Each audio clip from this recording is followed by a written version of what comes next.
Transportation is a major driver of the economy. The United States and China have been working together on transportation issues, problems, and best practices since 2008. When the Chinese expressed an interest in our port development and infrastructure on American waterways, they chose to come to St. Louis. The U.S.-China Transportation Forum held a three-day conference here January 10th through the 12th, which included a tour of the Gateway Transportation Center. Comptroller Darlene Green and her office put the event together. Good afternoon and welcome to the Gateway Transportation Center. We hope that you are enjoying your visit here in the city of St. Louis. The Gateway Transportation Center, the $27 million premier multimodal transportation hub, makes Meet Me in St. Louis a lot easier. It is conveniently located in the heart of downtown St. Louis.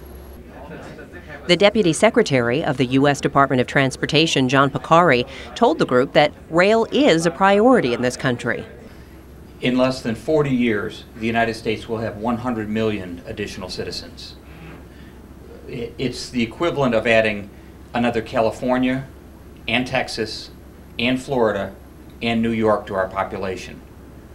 That's why we feel so strongly about building our transportation system for tomorrow. But when it comes to investing in our infrastructure, MoDOT's Kevin Keith is a bit more blunt about the reality. Are you confident going forward that we have the infrastructure that we need to move forward, whether it's moving Chinese goods or other things? No, we don't. And that's just the reality of it right now is as a state, city, and a country, we've been underinvesting in infrastructure for decades. And it's important to every one of us every day. And am I comfortable we've got the investment and facilities to move us forward for the next 50 years? Not at all. That's one of the things that we have to continue to work on. All of the speakers agreed the Gateway Transportation Center is a huge improvement over what was once called Amshack. Ray Lang of Amtrak says it's a model for other cities. Our station here was really very inadequate and did not present a good face either for Amtrak or for the city of St. Louis. So we had to do something. It was a wonderful partnership with all the entities you mentioned. We were involved. We had some land here. We traded some land as our contribution and also provided some funding, I believe. The public has really responded. This is truly a multimodal facility with Amtrak, with Greyhound, with light rail, all the modes coming together here. And it's a wonderful thing for our passengers. And, you know, it's the model for what we should do elsewhere.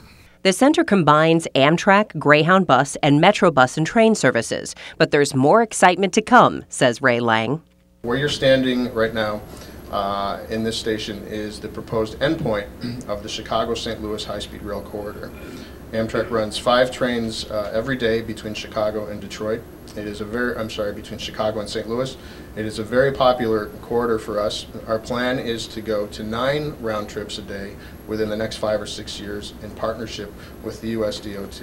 It's about a $2 billion project and work is already underway. Comptroller Green says at least 1,500 passengers a day come through the Gateway Transportation Center, and the center helps encourage people to leave their cars at home. After a tour of the facility and a brief Q&A, it was time to get back on the bus. From the Gateway Transportation Center, I'm Debbie Monterey reporting for STL TV.